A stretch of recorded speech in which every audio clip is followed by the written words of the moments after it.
Hey, and welcome to the Calvin Child Show. Today I have Daphne here in the building, and she is a model from the New York area, and she's going to tell us about her and all that good stuff. So, how you doing today, Daphne? Great, Calvin. Thank you for having me on your show. Well, thank you.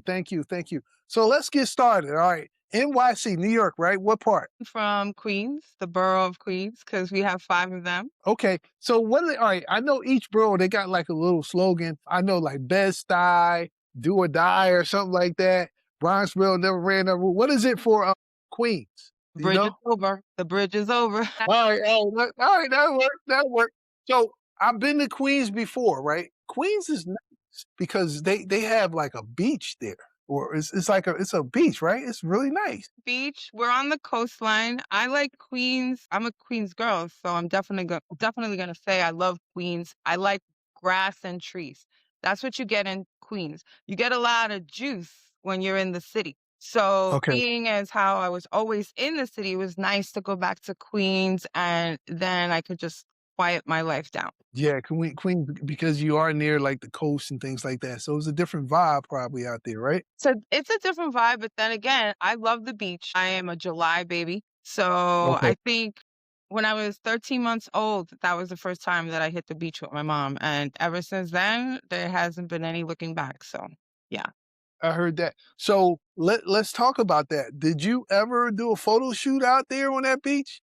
I did. One of my first photo shoots that I did, how old was I? I think I was 16. I did in the Rockaways. And it was a mood. It wasn't Sports Illustrated. It wasn't like that. It was a simple shot with me and another girl, and we both had white swimsuits on. We were leaning against the boardwalk with our feet in the sand.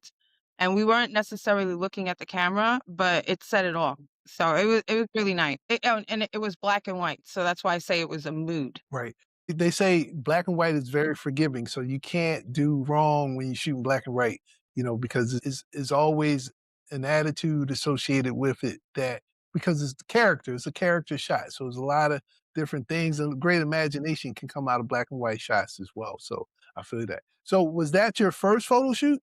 Yes, that was my first photo shoot. I was 15, 16 years old, and that is when I decided that I was going to model. And it was on the heels of a contest that I won. I won, what is it called? A shoot with 17 magazine. So I was on the cover of 17 magazine. And on the heels of that, I decided, okay, this is something I'm going to do. And how I won that contest, it was through Macy's. I don't even, is there Macy's still exist?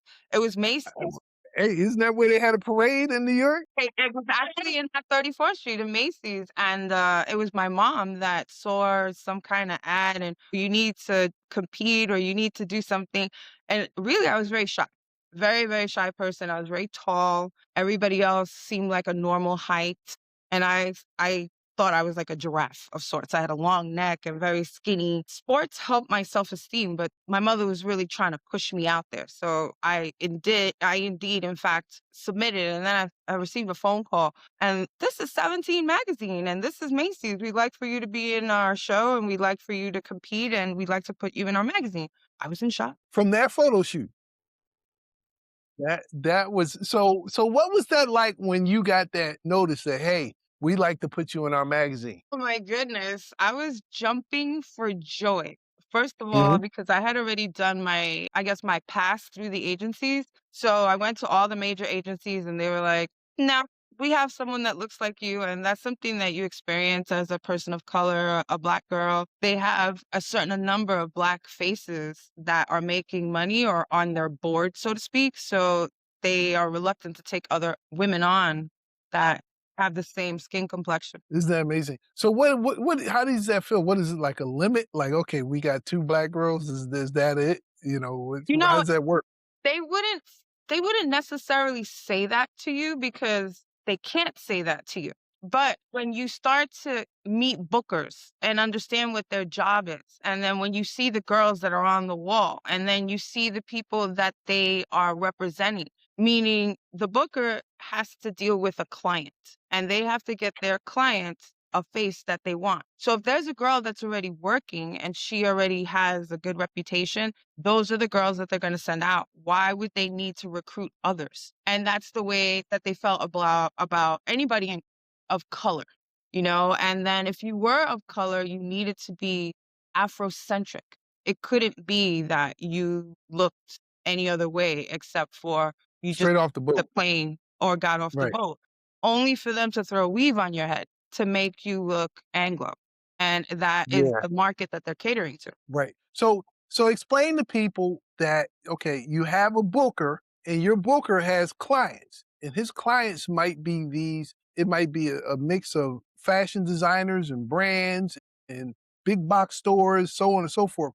And they're telling the booker, "Hey, we need a person for this campaign, but she has to look like this." So no shame to the booker. The booker's going out to do his job based off what the client wants. So it's very disappointing to me that the client don't want black girls. So they don't want girls of color, and it's very disappointing to hear this. So with that being said, I just think overall people need to be a little more conscious about where they spend their money and how they spend their money. You know, you see a company they're not pouring money into the communities of color. I think you need to consider not doing business there because there should be opportunities for everybody. But that's just me. But if you want to voice your opinion on that, I tried to break it down. I wound up breaking it all down. I wanted you to do it. But yeah, go ahead. Well, the thing is that there's more inclusivity now, where when I started, which was many years ago, there wasn't. You see more models now in this day and age. We're talking about 2026. Okay. We're talking about now. Whereas when I was just speaking of, it was probably 1991, 1995, somewhere in that time. That's a huge difference. So I don't think the girls experience it to the level that I did when I was in the business because there is more inclusivity, but you still experience it. And I agree with you. The booker has a job, but again, the booker is not going to take you on unless he or she thinks you're going to make money. So there's got to be something about your look that is universal. In my case, I've been told that I have very classic features, which go over well in the industry. The way my eyes are set, the way my profile is, and it's basically what people think is pleasing to them. This is what your job as a model is, and that's what the job of the booker is to see how this person could translate to represent brands and represent products, and how are they going to cross over through all the markets. So that would be the bigger question. Does that girl translate? Okay. What advice do you have to a 16-year-old girl that's trying to make it in the business? The advice that I have To a girl that's getting started. would say invest in yourself,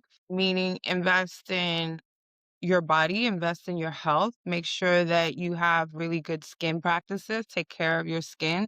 Because if you're going to go into this industry, you need to have really beautiful skin. And I would say not to take it too seriously. It's supposed to be fun. And I would also say don't spend money on a book that costs thousands and thousands of dollars. That is just not the way to go. If you're looking to be found or you're looking to be discovered, simple digital, simple Polaroid of yourself. And it's not expensive to do. If you are really dead set on doing this, learn your market, learn the industry, because you may be a runway model.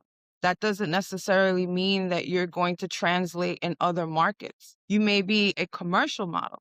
That is not the same as being an editorial model. Know the differences between these things before you go into this field. And last but not least, I would say have a tough and thick skin because it really isn't about you. And when I first started, I thought it was about me. And when they say no, it's not no to you forever. It's just no, this is not what we're looking for.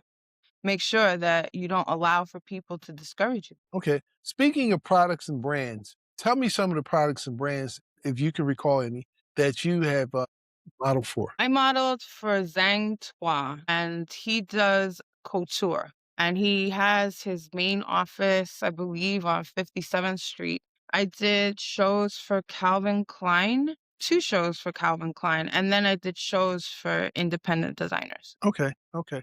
So what do you like better, runway or photo shoots? I like them both. I like them both Okay. for different reasons. I like runway because you're showing off the clothes and you get to have a little bit of attitude when you show them off. I like that. And then I like photographs because you can move and you can show a little bit of personality in that. What do you think is your strongest point when you're walking down the runway? Let me get probe you. When you stop at the end of the runway, is it your turn? Is it your look back? Or is it your walk? It's definitely my walk and it's my pose at the end of the runway. And then when I that would be it. It's definitely the walk and then the pose at the end of the runway. That pose is sick.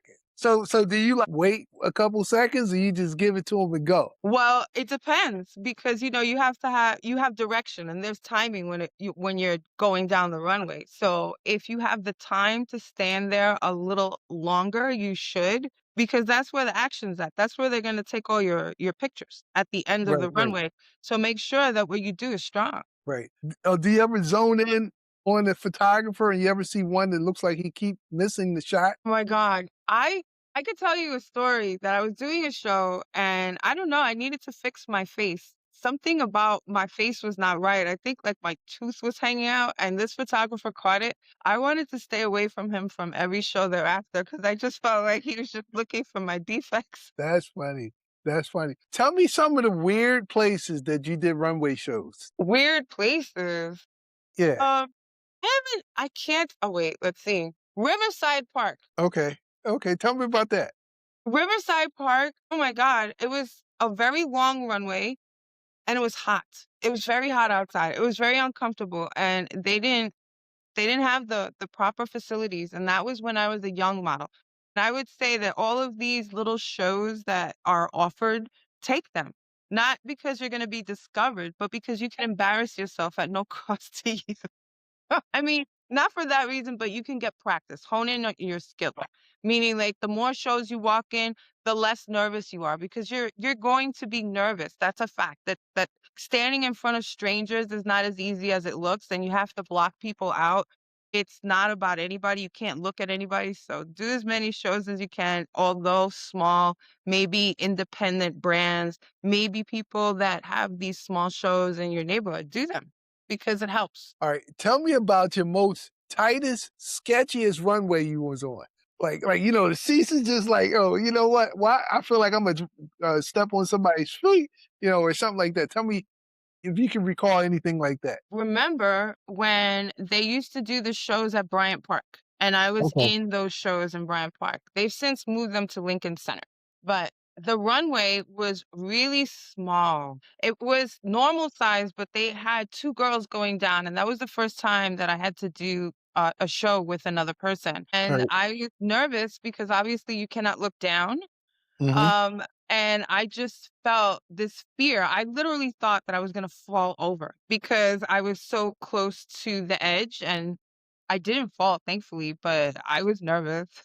I was very How nervous. about that? Yeah, yeah. So tell me about some of your weird photo shoot experiences that you had. Like, did you do photo shoots in like real bad weather? All of a sudden it started raining. Photographer said, "Hey, look, we got to get this shot," or really cold weather, or in real strange places, things like that. You have any experiences? To do a photo shoot in the woods wearing, let's see, a pair of boots. I had some kind of a fitted jacket and a pair of boots, and I had a hat. And it was, it was cold. I can remember that. It was maybe 20 degrees outside. It was in New York City, and it was Wow. cold. But we got the shot. We got the shot. There was somebody there on standby, with a blanket or my coat, and they would cover you, and they're like, they're reassuring you're doing great, and then you move on to the next shot. But Right. yeah, What that was crazy. did you have a hat on? Did I have a whoop? Hat. Wig. Okay. I had a All right. wig So, on, so all right. So you said you had a jacket. a You pair of had boots. a pair of boots, and what about what else? I had a wig on, a big wig. Wait, That's but it. something's missing in the middle part. Well, thing is that the jacket wasn't short, it was long. So Oh, it came down to it covered, the areas that need to be covered. okay. But it was sexy. It was sexy. It was like a a breasted jacket, and then it kind of opened on the bottom, and then you had, I guess it would be like your Mary J boots, those big tall boots, and Okay. then I had a big afro. So it was something very unique. 'Cause where would you see that? A girl with an afro in the middle of the woods wearing boots and hardly anything on, and it's freezing outside. It's great. I would just wonder how did she get there? Did she get dropped off or what? So have you ever did any nude shoots or anything like that? No, I haven't done any nudes. I have done swimsuits. I have Okay. done lingerie, Okay. but nudes, unless they're for some art or something like that, or unless it was Playboy, I wouldn't do it. Okay. Okay. So what about any other, let's say, outside, elaborate shoots? Just trying to get a gist of what models, the type of shoots that models do and stuff like that. And just kind of, just trying to laugh and have fun with this whole thing. Figured that I mean, I've done so many different shoots. I did one that was on 34th Street, which was for accessories, and it Okay. was cool. And I had on a pair of spandex leggings. I had on a pair of high heels, and I had on a jacket that kind of was just really low cut. And here I was showcasing jewelry, and I was standing by, it was 34th Street, somewhere right in the middle of 34th Street, in the middle of the road that you could see taxis and you could see the yellow line. In fact, I was straddling the yellow line. So that was pretty wild. And all of these things that I'm telling you all happened in the cold. Woo! Do you feel like in New York there's a photographer on every block? I A good feel like one if too. I feel like if you're looking to find it, you will, but good photographers, they're hard to come across, to be honest with you. Okay, okay. You wanna give a shout out to any photographers that are good? Just one. Nah. No? Okay. Alright, no problem, no problem. Right. I'll tell you one photographer that's really good, Michael Watts. Okay. Have you Michael shot with Watts, him? he's a fashion photographer, but he also did celebrity photography. Okay, He's been around for a while, and he's very creative. He's very creative, and he brings the best out of you. I would have okay, to say, honestly, he brings the best out of you. There isn't a picture that he's taken of me that I don't like. okay, okay. So, have you ever I'm assuming you did a editorial photo shoot before, right? Like a couture Yes. shoot or something like that. Tell me about a unique experience with one of the couture designers you shot with. Okay, so what's unique about this is I got to meet the person and they showed me their collection, and then they created something for me because I inspired them. And that was really unique. I was fitted. They sketched while I was there of what they thought was going to happen. It was really basic. And then it became more, and then, you go there and they hang the clothes on you, and it's magical because it just started with a concept in somebody's mind and they're able to translate it. And finally, when it gets to me and to know that I inspired it, Uh, it is really magical. And then to see the garment come together. And when you put the garment on, I feel like for myself, I transform into a character. I become something other than what I am for myself or what I consider myself to be. And mhm. it's a lot of fun. How about let me ask you this, do you outside of modeling, do you have any hidden talents that we don't know about? Hidden talents. I'm so talented. I've done a lot of things. Can you sing? Can you dance? I can sing, I can dance. One of the things that I did, I was in a Broadway play on off Broadway on the Snapple Theater, Midnight in Havana. That was a Okay. really great time. How many weeks did that go? That went 8 weeks on West 50th Street. So literally not on Broadway, but off Broadway and 8th. So that's one of my talents. I can sing, I can hold a note. I don't know if I'll get a record deal, but I can Right, sing. right, so, can I ask you this? So, when you were in the play, were you acting? I was acting in the play. I was one of the main characters in the play. Honestly, I mean, it was so long ago that I did it. I can't really remember what the dialogue was, Okay, but I was a showgirl. I'll tell you, I was a showgirl. And okay. the basis of the play was 1959, and it was during the Cuban Revolution. Mm, And we worked in a nightclub. And it was the story of what was happening the nightclub during that time when the revolution started. So it was me as a showgirl, and I was one of the main showgirls. And the reason was I was the owner or the person's favorite. So I was older and I was kind of on my way out. And I was comic relief because what I was like obnoxious throughout the whole show. And then they had younger showgirls, and one of them fell in love with a sailor, and then one of them was trying to go to a different country. So there were a lot of different storylines. And one of the joys was that you had a live audience. And this is when I really first experienced the fourth wall. And it was nerve-wracking the first night, I would say. And then after that, your nerves kind of calm down. And then it just becomes really fun. It's really fun to just be in that moment and be that character and really feel it. I would have to say it was one of the best experiences that I've ever had. And I would also like to say that I'm very fortunate to have had that experience because there's so many people in the world or so many people who would love to act and so many people who would dream of having that experience. And I have it under my belt. So I would consider myself very fortunate. Do you have a cause that you, stand for or that you're about or anything like that you wanna speak about? I would say I'm very pro animal. Mhm. Anything that has to do with animals. Like, I don't like to see animals abused. And one of the things that I donate to where I live is, what do they call it?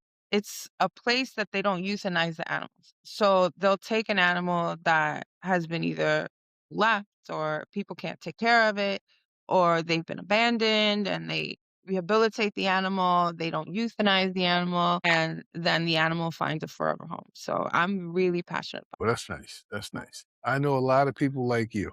There's nothing wrong with Yeah, that. So, good I rem people. yeah, yeah, I remember speaking to you earlier, and you were telling me you got a chance to go to Africa. What country did you go to, and what was that like? Ooh, I went to South Africa Oh, and I really? also went to Namibia. Namibia is a really special place because it's where the desert meets the ocean, and there isn't a place like that in the world. I also, from South Africa, I went on safari. We were in Hoedspruit. It's in the middle of the southern part of Africa, and we were the only people there. There was 20 plots, let's say, and we were the only land lot that was built. So I was there for a number of 15 days. And on the lower end of the property, once you walk in, there are levels. At the base level, there was a river. And when you get there, it's the only sound that you could hear is shh. And as Mm. you get more acclimated to your environment, you don't hear that sound anymore. And one of the things that I really would have to say that I would take away from me is this story. I was sitting on this balcony in the back. It was like a deck. And below was the river. Ahead of me was a forest. And apparently, monkeys or nature, there were monkeys, they passed through. And we were not supposed to be there because clearly they pass through all the time. And it stopped, and all of them stared at me. I'm like, what are you doing here in this backyard? Why are you here in our backyard? So it was great. So do monkeys ever, like, attack people, or they just kinda stay separate? Do you know Well, the concern with I that? they don't attack unless you're doing something to them. For instance, if I would have thrown something at them, I would imagine that maybe they would throw something back at me, but no, no.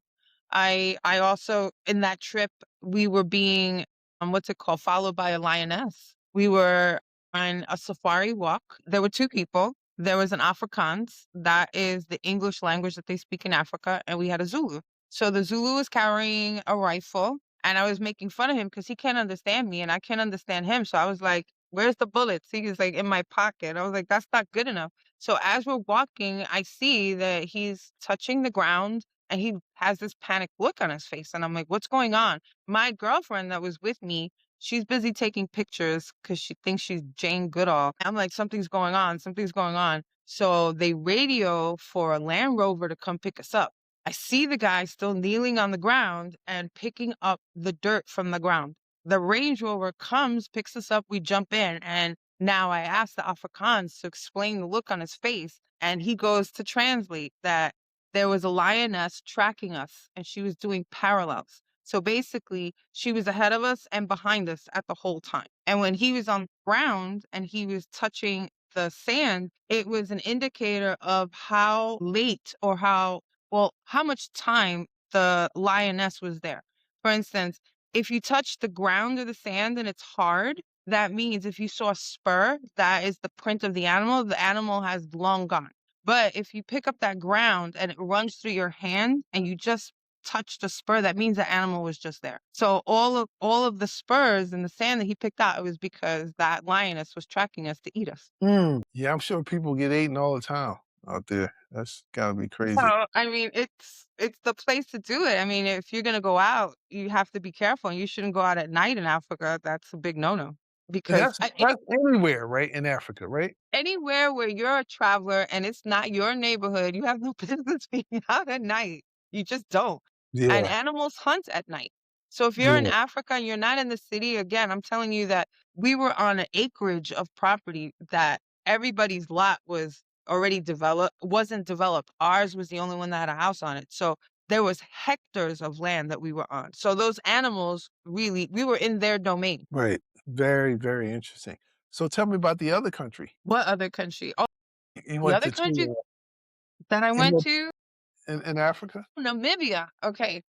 So this was a little we took 2 different trips while we were there. We went to Namibia and then we went to Seychelles Island in the Indian Ocean.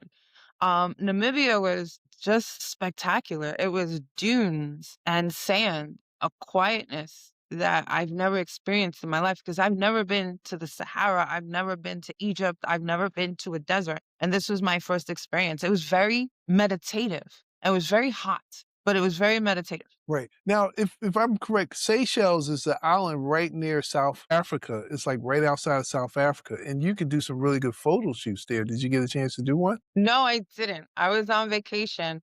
I when I was there, I met a person and they invited me and my friend and we thought he was going to be a killer and he wasn't. And he had a private jet and he says, if you trust me, you'll have a great time. And we went and we trusted him and we had absolutely a great time. So That's no. cool. That's marvelous. So, have you did any photo shoots or fashion shows outside of the US? No, I have not had the pleasure to do any outside of the US. I wish I would have.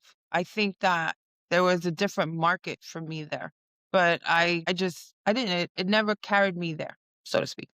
So now are you active with, like, commercial modeling and things like that? I would figure I know you're a little more seasoned, so you probably still do, like, toothpaste and, more commercial stuff and things like that. You probably still do some runway too, you're still gorgeous. I don't know, just asking. Well, I've done some commercial work and then I stopped. The pandemic came and I had a lot of things planned. There were some really great beach shots that I did. I had entered a couple of contests that I placed very well, and then the pandemic came. And then, there was a stop to that. And I started to focus on other things. Somebody brought to my attention recently that this is something that I should get back into because there's a market. Again, you said I was seasoned or long Right, in the tooth. right, right. And there is a possibility of me doing that again. Right, how about that? When you're doing a photo shoot or fashion show and they say, "Okay, we gotta do this to your hair," what are the rules associated with being in your hair? You wanna elaborate on that or anything? Okay, the rules of hair. I mean, it depends how much hair that you have. If you're Yeah, black for your hair, somebody wanted, you for know me, all right. So uh, I would definitely I have hair. I have a lot of hair. I would just do cornrows when I get there because the rule for the industry is that you have clean hair, clean skin. You don't have any product in it. And then they transform you into something. So if they're gonna put a wig on you, if they're gonna put a weave on you, it's easier to get that done if you just put in some cornrows in your hair. And then it gives all face when people see you. So it works. okay. So let me ask you a few quick questions. Samsung or iPhone? Samsung? Okay. Alright. Shoes or sneakers? Shoes. Shoes? Okay. Shoes. Right. Jeans or dress pants? Jeans. Jeans? Okay, alright. Car or SUV? I could do both. I like a Jeep just to do rugged activities in, and then I like a BMW or a Bentley or something kind of flashy to show up in. I mean, Okay. if you wanna show up in a gown in a Jeep, that's up to you, but I would rather show up in a nice car. Alright, so you gonna have on shoes, a pair of jeans, and coming out of a Jeep to do some rugged stuff? I could do either one. Okay. I could do Alright, either one. alright. So what are your hobbies? Like, what do you like to do? I like to read. I like to dance. And I like to spend time with really great people, and I like to Okay. travel. I love, love, love to travel. Travel? Okay. Anywhere that I can go to see new people, meet new people, see different cultures, see how people live their lives, that is very inspiring for me. I come back like a different person because I've took in everything. So travel is definitely on my list. Reading, cooking. I love to cook. It's meditative for me. There's something really special about that. What kind of foods do you cook? Are you like a vegan, plant-based cook, or are you like a just a regular cook, or I don't know. Dude, I could do both. I'm starting to get into now a little bit more of vegan food or vegetarian food, but I like a lasagna for sure. I love some beef stew for sure. I like Spanish food. I'm Puerto Rican, so I love my rice and beans. I love my plátanos. I love, a lot of different things, but, I try to maintain a healthy diet, not just for the work that I do, but just because I like to feel good. My life is about feeling good. Yeah, yeah, I can vouch for that. I Right? really agree. Feeling good. You give yourself the right nourishment, you feel good. You surround yourself with the right people, they uplift your spirit. You give yourself something here, some nourishment, and that's feeling good. You exercise, you're taking care of the temple, and that feels good. So when I say it's really about feeling good, it's that feel good feeling is basically living well. What kind of exercises do you do when you do exercise? Well, I do strength training, 3 days of strength training, and then 2 days of Pilates and yoga, and then 2 days off. So I break up my week. I feel the energy when I'm doing Pilates or Yeah, yoga, you feel it moving through your body. When I'm doing weight training, I feel powerful. Like I know that I could do anything that I put my mind to. And, it's important now. A few years ago, I had emergency brain surgery and I wasn't able to do exercise. So I'm now able to go back to the gym and it has a different meaning. that's congratulations. That's very good. I always I'm big on health, and I got this thing with going to the doctors unless it's an emergency or something serious happened to you. But I believe that we were put on this earth, and the foods here were put on this earth to take care of you. I believe that your refrigerator is your medicine cabinet. I believe that all the medicine that you need is out there in this world. And the people many hundreds of years ago, they didn't have doctors, and those people lived for over 100 years. It was common. And now we got doctors and people can't even make it past 50. So I'm You're right. Your medicine is the food that you consume. And I think that we need to educate ourselves better on that. People in general, especially in our communities, like in the Black community, unfortunately, it has to do with economics. And when you go into a disenfranchised neighborhood, you will see when you come in all the sodas and stuff that they have on sale. People are surviving in those situations. They're not buying what they want, they're just buying what they can. yeah, And I agree. that's where you see, like, the breakdown of the body. It's because it's not getting the proper nourishment. Whereas if you have the resources and you have the patience and you do the research, you can get things that are good for you that will make you feel good, like we were just discussing earlier. Yeah, it took me, it wasn't until probably maybe about 10 years ago, I realized that I didn't need to eat as much as I would normally eat. And I can eat a lot less and be just as full, provided I'm eating the right foods.